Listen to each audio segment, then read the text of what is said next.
When you look around Europe, what do you see? Do you recognise the continent you grew up in? Do you ever wonder why our leaders and authorities stand idly by while our countries are decimated by illegal economic migrants? Do you wonder why the mainstream media is silent when it comes to the truth of what's happening?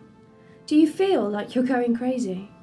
I have for a long time seen the realities of what's happening in Europe and decided to find out just what the hell is going on. I didn't like what I found, and you won't like it either.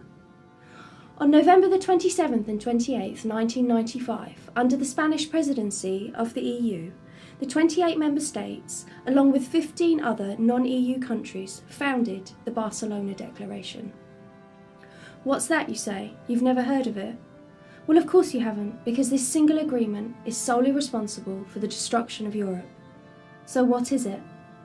Known as the Barcelona Euro-Mediterranean Declaration of 1995, which was agreed upon by the EU, Morocco, Algeria, Tunisia, Egypt, Jordan, the Palestinian Authority, Syria, Lebanon, Turkey and Israel. This agreement, under the guise of being a trade deal, is actually an agreement to flood Europe with migrants from Islamic countries. But why would they want to do that, you say? Well, what is often the motivation for our leaders to do the things they do? Greed and self-interest, of course. In exchange for flooding Europe with Muslim migrants, they get trade deals and backhanders from the Arab world, who we know are hell-bent on turning the world Islamic and silencing anyone who dares speak out against their oppressive and hateful ideology.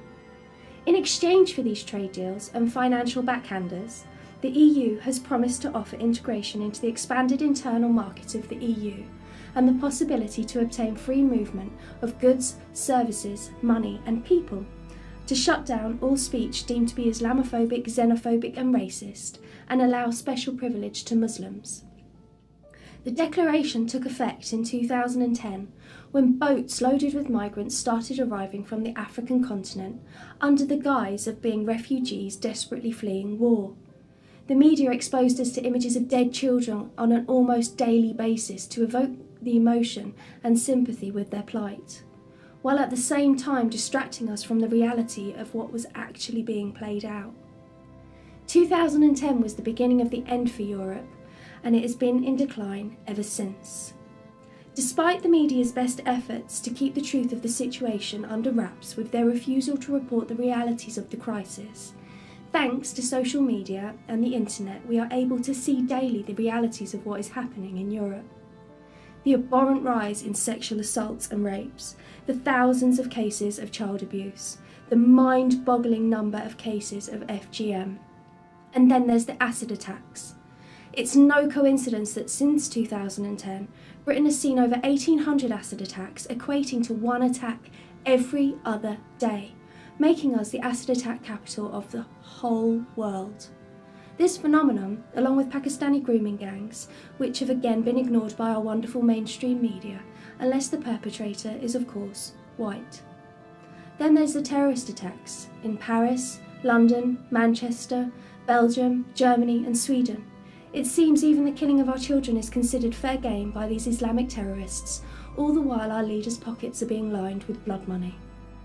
And while Muslims are afforded what is in reality special privileges to preach hate in our streets, protest our military, burn poppies, rape our children, murder our women, and generally do whatever they please, anyone who dares speak out or stand up against what is happening is smeared with the unfounded labels of racist, Nazi, bigot and Islamophobe. But these labels have no effect at silencing us anymore.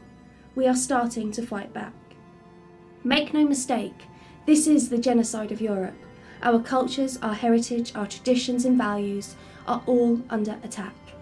The freedoms that make Europe such an amazing continent are under threat, including women's rights, the protection of children, the rights of the LGBT community that were fought for over many decades and finally secured, are now at risk from the oppressive, hateful and intolerant ideology of Islam. Women in parts of Europe are scared to go out alone at night in Muslim-majority areas. They are being told what they can and cannot wear, what they should be covered up to comply with the sensibilities of Islamic dictates. Sharia patrols tell British citizens what they can and cannot do. Our legal system is used against us to protect Muslims, while non-Muslim British people are punished harshly for trivial things perceived as Islamophobic.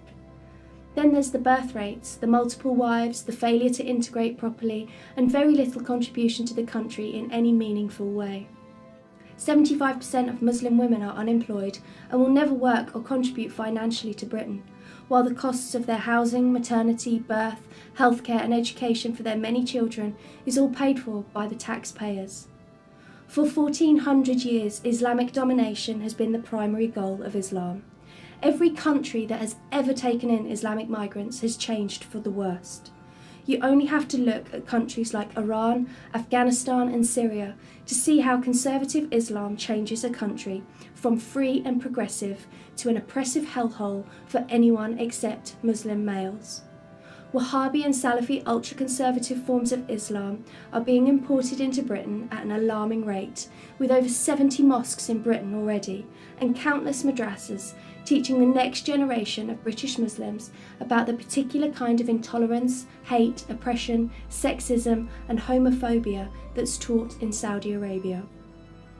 The number of women walking around in the niqab has exploded and entire towns are now almost completely Muslim. Unless something changes, Britain will be predominantly Islamic within 2 generations. This is the reality of what's happening all across Europe. All the Eastern countries are fighting back and refusing to mass import the ideology that will never live in peace with any other culture. We know it will never peacefully coexist alongside any other culture because history has shown us this to be the case. We must stop ignoring history and learn from it. Islam has no place in the Western world, and our leaders already know this. It's time everybody else knew it too. Say no to the Islamisation of Europe before it's too late.